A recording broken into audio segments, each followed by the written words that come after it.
Hey guys, working on a Volkswagen Mk1, Rabbit, Golf, Cabriolet, Caddy, whatever you want to call it guys.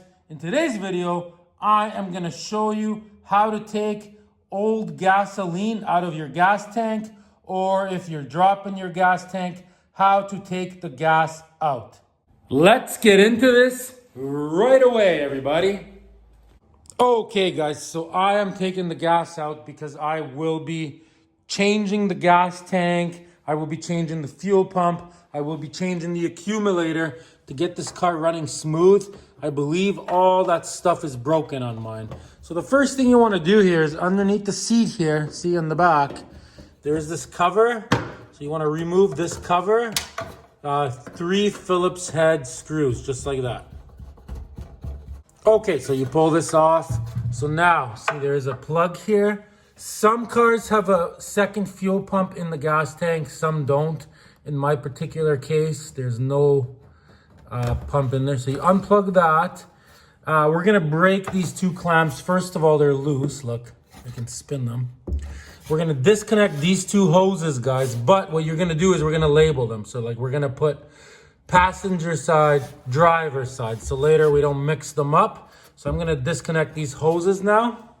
Okay, so I'm just pulling these off now. So I forgot to mention one thing. You do have to release the pressure out of the system. So if you have a working accumulator and everything's good, you will have a pressurized gasoline in here. So what you have to do is you have to pull out your fuel pump fuse. So you got to look in your owner's manual, see which one it is, and then you basically start the car and you run it until the car stops running. In our case, there is no pressure in there because our accumulator is broken, and also I removed the fuel injection system right here, which I'm working on in other videos, guys. We're gonna get this thing on the road. CIS fuel injection system, guys. That's what we're working on. Anyways, okay, I'm gonna remove those 2 hoses now.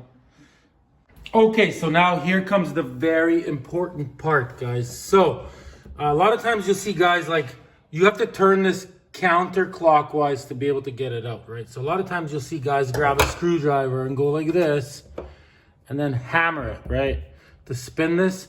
The problem with that is, guys, you don't want to create any kind of sparks here, especially on a hot day. This is full of gasoline. You don't want it to ignite.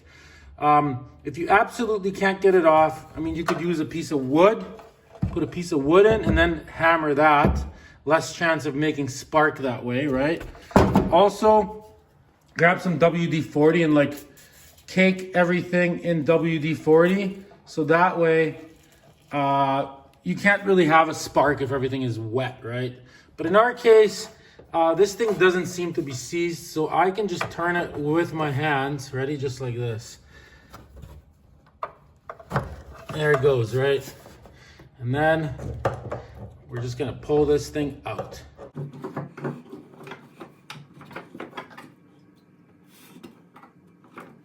There it is, guys. Okay, so here it is. See, so as this goes up, tells you how much fuel you have. Pretty straightforward.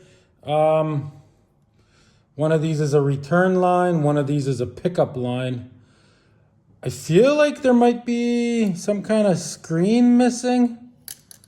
I'm not too sure yet. We will cover this in the gas tank installation or removal video.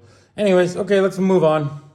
Okay, so as you can see there's an O-ring, which we're gonna take off. When we get a new gas tank, I'm sure it will come with a new one. And yeah, we got tons of gas in this thing.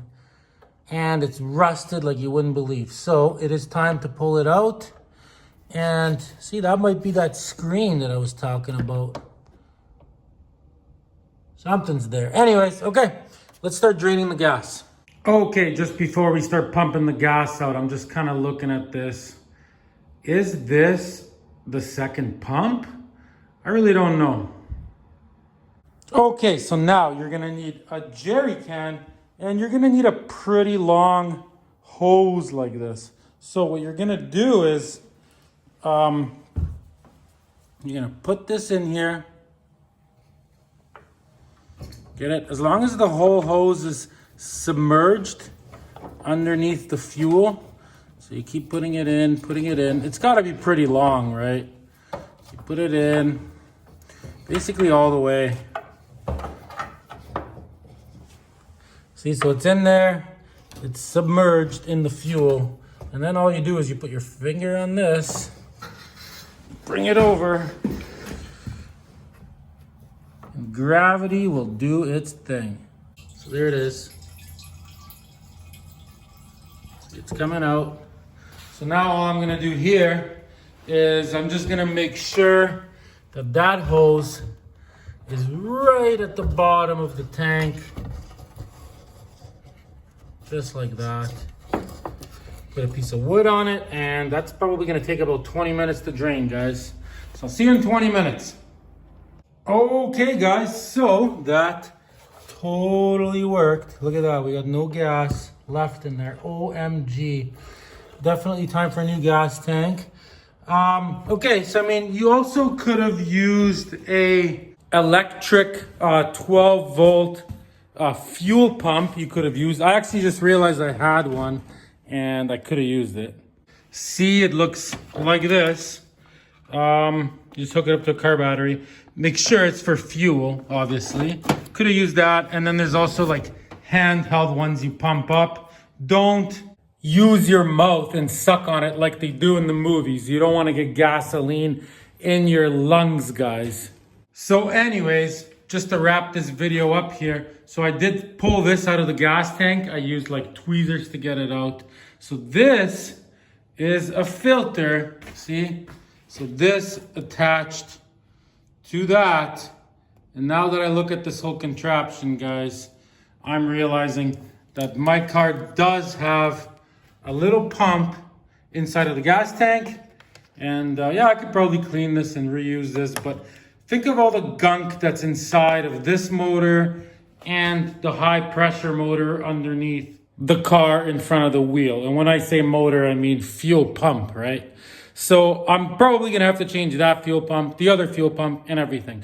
Anyways, join me on the rebuild of this complete car. Thanks for watching the gasoline removal episode. In the next episode, guys, we are removing the gas tank and accumulator, pump, everything. We're gonna be getting all brand new stuff, guys. Thanks for watching. Till next time, everybody.